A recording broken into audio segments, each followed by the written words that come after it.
Is India's debt too high? Why government is worried about it now? Why should government start right away in terms of cutting debt? And what are its implications for you and the economy? India is growing fast, but is it also borrowing too much? Now finally the government thinks that this question is important enough, and that is why debt reduction has become a national priority. Hello everyone, welcome to Vajiram and Ravi's Flash News. My name is Shubhangi Singh, and today we are going to talk about debt to GDP ratio, the national debt, what is the change of policy that we are looking towards and why it has been brought in the spotlight again. So we'll be starting with understanding that how come it has become the point of discussion again. So recently our finance minister has highlighted the fact that how India's debt to GDP ratio is increasing and it is important that we bring it down, and it will be on highest priority from the next fiscal year that starts from April 11. Another thing that has been highlighted is the fact that how there are high debt levels existing in certain Indian states, and that is also a matter of concern. So now today we will be breaking down all the layers around it, starting with understanding that when we are talking about this particular spotlight that has been thrown on debt to GDP ratio and debt reduction has been brought on the high priority, why it matters as of now. So the first reason that it becomes of highest significance is because of the fact that it marks the period that after pandemic, the borrowing that was required for recovery, that is kind of coming to an end.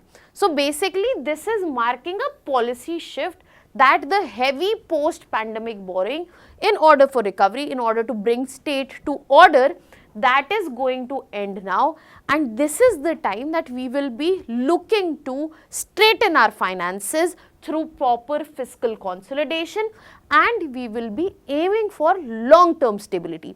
We are above the recovery and we will be aiming for long-term stability.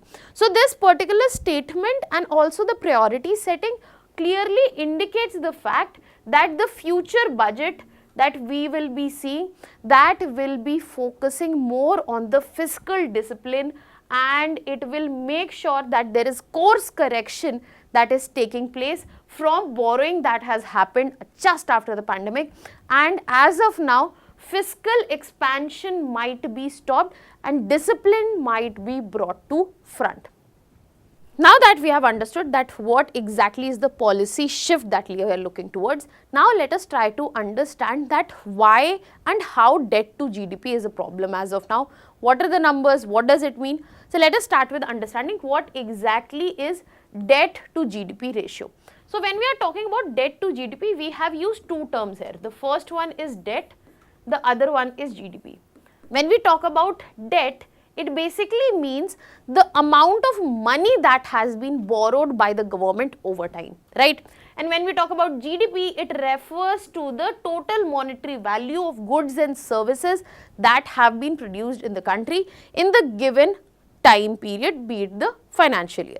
Now, when we are putting debt to GDP ratio, it basically shows that the amount of debt or the loan that government is taken, how capable is the country looking to repay it. It basically shows that how large is government total debt as compared to the size of economy. For example, if our GDP is rupees 100 and government's debt is rupees 60, then the debt to GDP ratio becomes 60%. Now, if you all understand from this very idea, let's just say the total debt is 100 and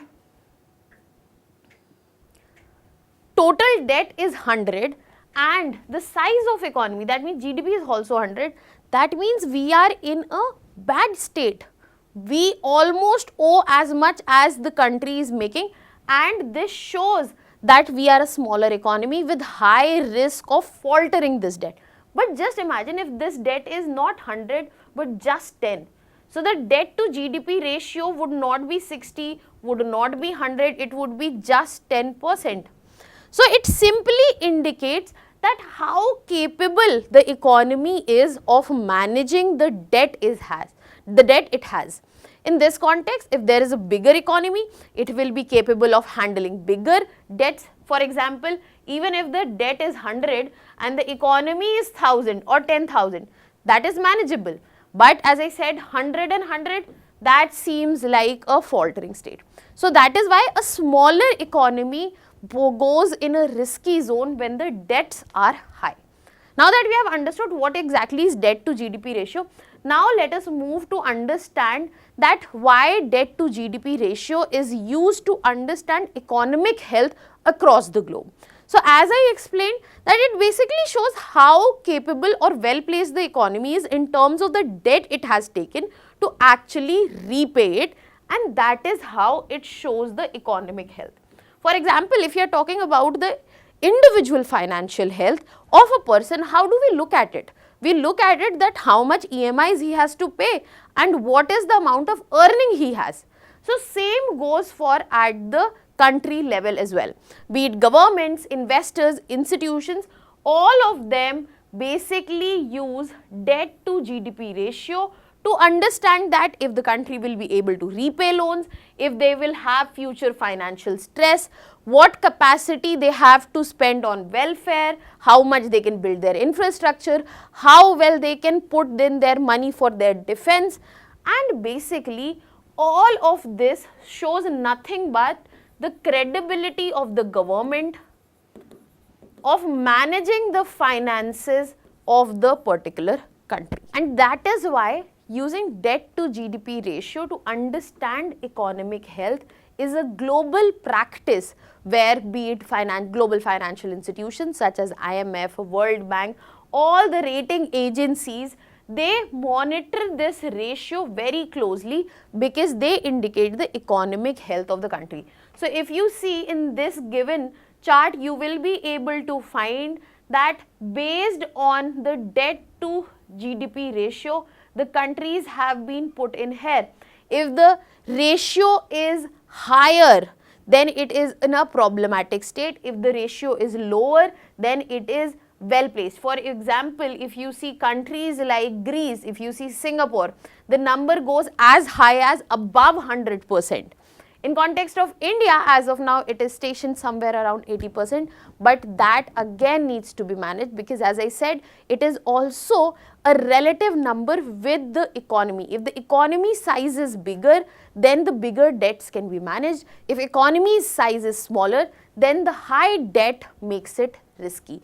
And that is why this ratio tells if the country has uncontrollable debt and they are not able to control it, they are going to face high borrowing costs, there will be financial future risks will be involved, and there can be collapse as well. Now that we have clearly understood the framework that is around debt to GDP ratio, why it is used, what exactly it is, now let us move to understand in great detail that what exactly India's debt situations look like. As of now, if you talk about India's debt, you will see at the level of central government, the debt is around 56 to 57% of the GDP. And if you look at the given graph, it is especially after the pandemic that there has been a sharp increase. Even though there have been stabilizing measures, it still remains somewhere in the range of 56 to 57% of the GDP. And this is where the problem is because of the FRBM Act, that is Fiscal Responsibility of Budgetary Management Act. The target was set for 40%. So this target has been breached for very long. And if you look at the combined debt that is owed by center and states, it goes above 80% of the GDP. So that means in this scenario, the debt to GDP ratio across, that means including center and state, is in a problematic place where some states have really high debt to GDP ratio, where we are talking about Arunachal Pradesh, when we are talking Punjab, 57% for Arunachal Pradesh, Punjab 46%, and if you look at the recent revised numbers, these numbers are going to be worsened. So we see that many states have high borrowing, they have persistent revenue deficits. That means if you are talking about revenue deficit in this context, you have to understand that revenue deficit is equal to revenue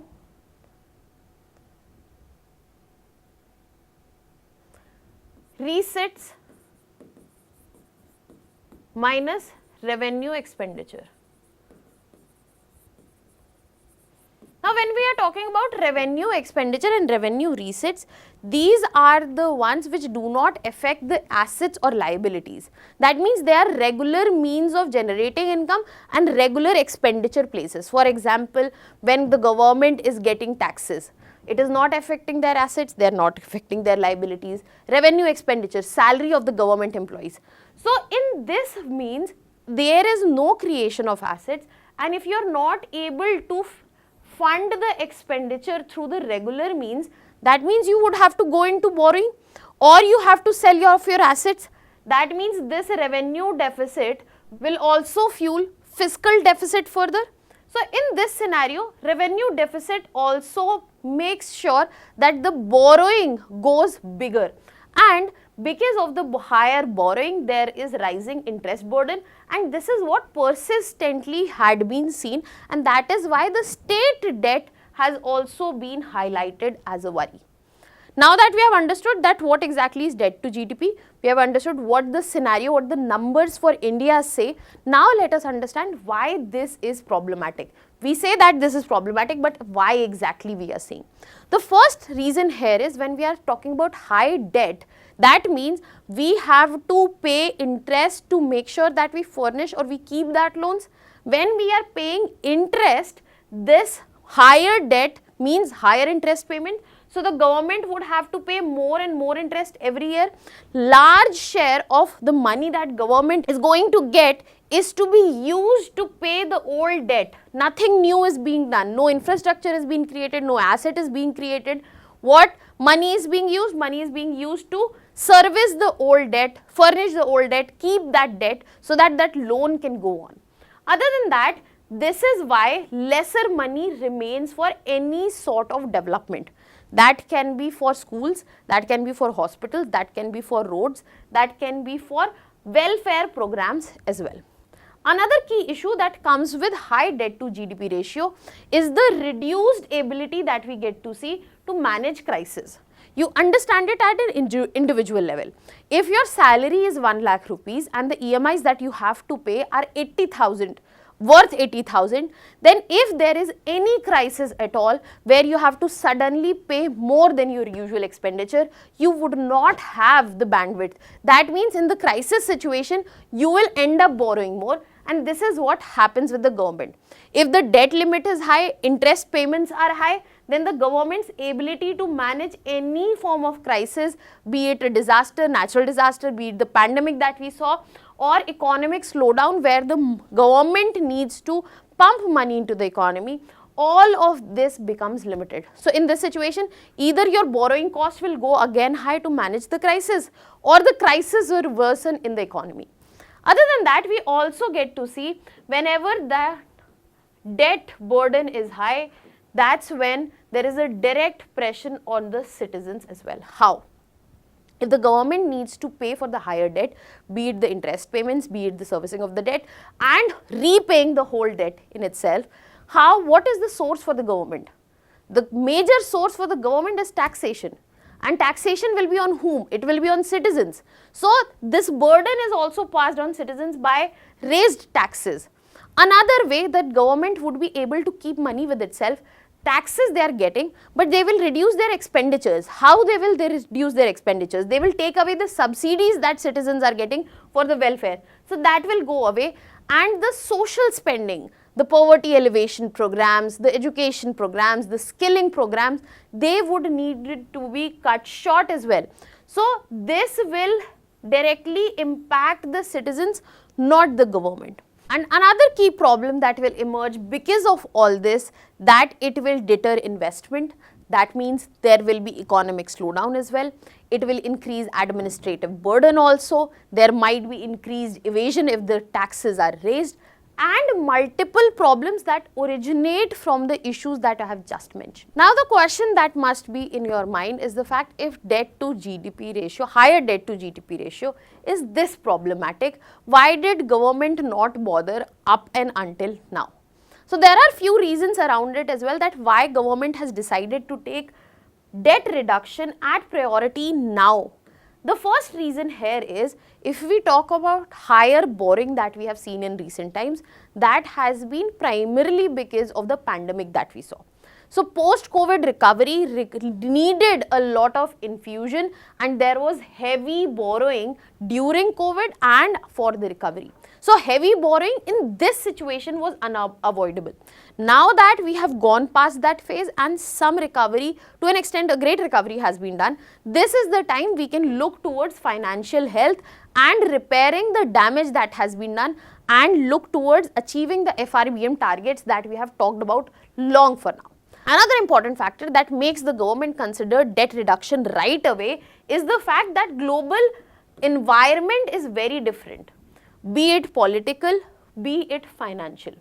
As of now, the interest rates are high across the globe, and this situation, if you have taken a loan of 100 rupees where you were giving interest of 8%, because the interest rates have increased, let's just say 12%, that means you have to pay more for the same debt you have taken.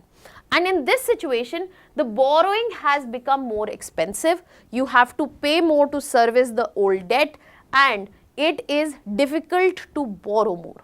So in this situation, this is another reason governments wants to reduce the burden that is existing on their own selves. And third is the long-term economic stability as well. If the government wants to make sure that the stability in the economy remains, this financial stability is very important, that comes with lower debt. That means it will boost investors' confidence, it will bring in better investment, it will make sure there is economic growth, and it will protect future generations from the debt burden of the present times. So all in all, it will facilitate India's better placement in global standings, and that is why India needs to act now. Now, what can be done to ensure that debt to GDP ratio goes down? So when we are talking about understanding debt to GDP, we had two components, debt and GDP. One option is you reduce debt. Another option is you increase the GDP. How will you increase the GDP? GDP will be increased with faster yet sustainable growth. So higher GDP will automatically reduce the ratio. For that, we need to focus on better infrastructure, better investment, manufacturing, job creation, so that the overall economy sees a boom. Second, better quality of spending. If we are talking about, if we still have to spend, the government needs to borrow, or even the regular expenditure that the government is doing, government needs to be very mindful. There cannot be leakages, there cannot be wasteful expenditure. If it is required, there should be target based expenditure, and the targeting of subsidies need to be improved, and it is important to protect the productive capital spending so that the capital creation also takes place. Because if this will not happen, then this will not happen. So in order to ensure that, it's fine, it's not about cutting out all the expenditure, it is about making the expenditure that gives us or ensures the growth in future. Another thing that India needs to consider importantly as of now is a very strong tax system. Because a tax system is not just about government taking money from the citizens, it is also about being rightly placed so that problems such as evasions can be also dealt with. So that will only come when the appropriate tax rate is figured out, there is better compliance, this tax structure is non-complex so that the citizens do not feel the hassle in giving the taxes, and also ensure that the base of the tax is broadened without increasing the rates. In the context of understanding the appropriate amount, the efficient amount of taxation, Laffer curve is one curve which brings this concept to light. Can you tell me in the comment section that what Laffer curve introduces or explains about taxation? Because there have been multiple questions related to curves that we have seen. Can you tell me in the comment section?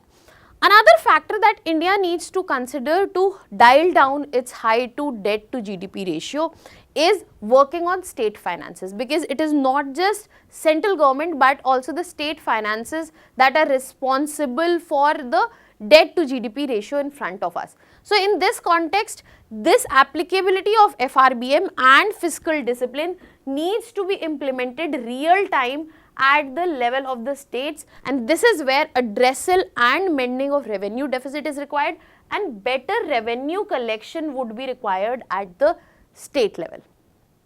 Now, what do you think? What are the options that India can consider in order to reduce its debt?